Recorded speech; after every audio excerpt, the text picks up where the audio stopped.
Media di sini adalah bila siswa-siswi kita tidak mampu mencapai standar KKM, standar yang ditetapkan oleh seorang guru, maka seorang guru wajib memberikan program remedial agar mencapai standar yang sudah ditetapkan oleh seorang guru. Untuk bentuk remedial teaching ini kita bisa memberikan penjelasan tambahan kepada peserta didik yang mengalami hambatan tadi, tetapi di sini kita tambahkan dengan memberikan contoh-contoh.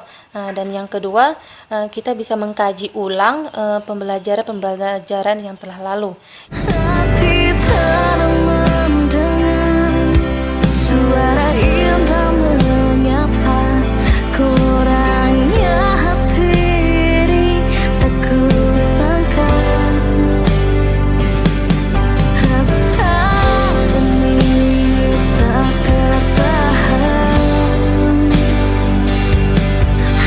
Assalamualaikum warahmatullahi wabarakatuh. Welcome back to channel DR Kusi MPD.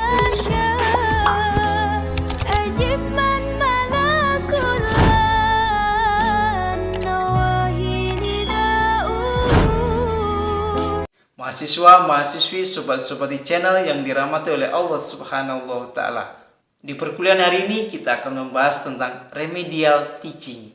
Sekaligus join kolaborasi dengan seorang mahasiswi yang enak dipandang mata, yang elok, yang mempunyai prestasi akademik, yang mumpuni, yang bisa kita jadikan sebagai contoh di antara mahasiswa-mahasiswi yang lainnya.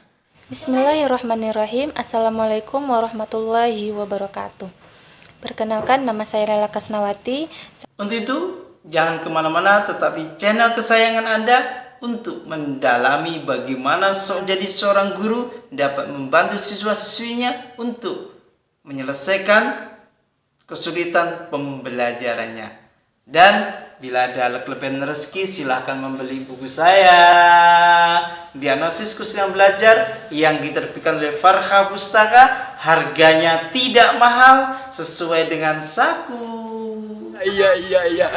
Langsung kita komentari. Cek cus.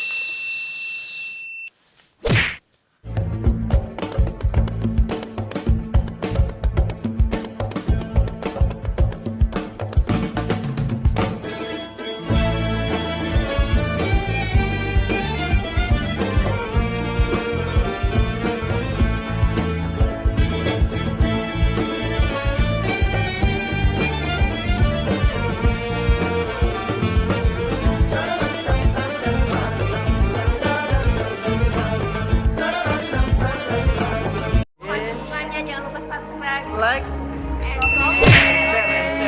Jangan lupa share juga ya. Tekan tombol loncengnya. Mahasiswa-mahasiswi, sobat-sobat di channel yang dirahmati oleh Allah Subhanahu wa Ta'ala. Ketika kita bicara mengenai remedial teaching, maka yang terjadi di pemikiran kita, yang kita lihat adalah siswa-siswi di akhir semester membawa pot bunga, membawa sapu. Itu remedial yang salah dan keliru. Remedial di sini adalah bila siswa-siswi kita tidak mampu mencapai standar KKM, standar yang ditetapkan oleh seorang guru, maka seorang guru wajib memberikan program remedial agar mencapai standar yang sudah ditetapkan oleh seorang guru. Berarti seorang guru mengulang kembali indikator-indikator, standar-standar yang tidak tercapai oleh siswa-siswi tersebut. Tidak semuanya diulang, tetapi hanya sebagian yang belum mencapai standar yang dikerjakan oleh seorang siswa-siswi kita. Sehingga pengulangan kembali ini membantu siswa-siswi kita yang mempunyai kelemahan di bidang pembelajaran, yang tidak mampu diserap ketika itu. Maka remedial teaching dilakukan per KD, bukan per semester. Itu yang perlu digarisbawahi oleh seorang guru-guru atau calon guru yang akan menjadi seorang guru.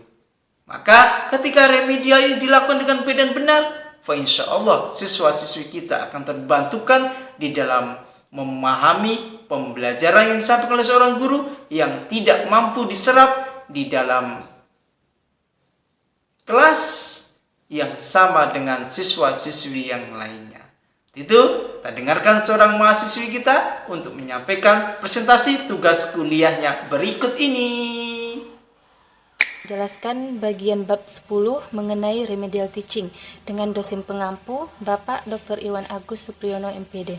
Langsung saja, di sini ada beberapa pendapat mengenai remedial teaching. Yang pertama pendapat Kumar.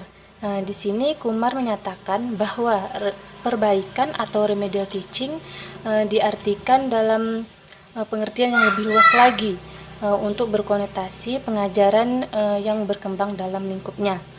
Selanjutnya pendapat Mas Bur. Nah, di sini Mas Bur berpendapat pula mengenai remedial teaching, yaitu secara etimologis remedial teaching itu adalah berasal dari kata remedy, yang mana kata remedy itu diambil dari dalam bahasa Inggris yang artinya menyembuhkan, membetulkan, perbaikan dan pengulangan. Sedangkan teaching menurut Mas Bur adalah cara mengajar atau mengajarkan.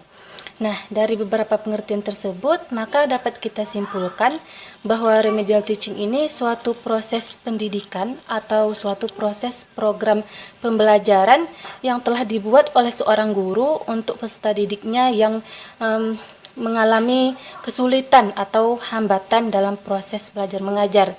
Sehingga nantinya dengan adanya remedial teaching ini peserta didik tersebut bisa mencapai standar yang telah ditetapkan oleh seorang guru tersebut.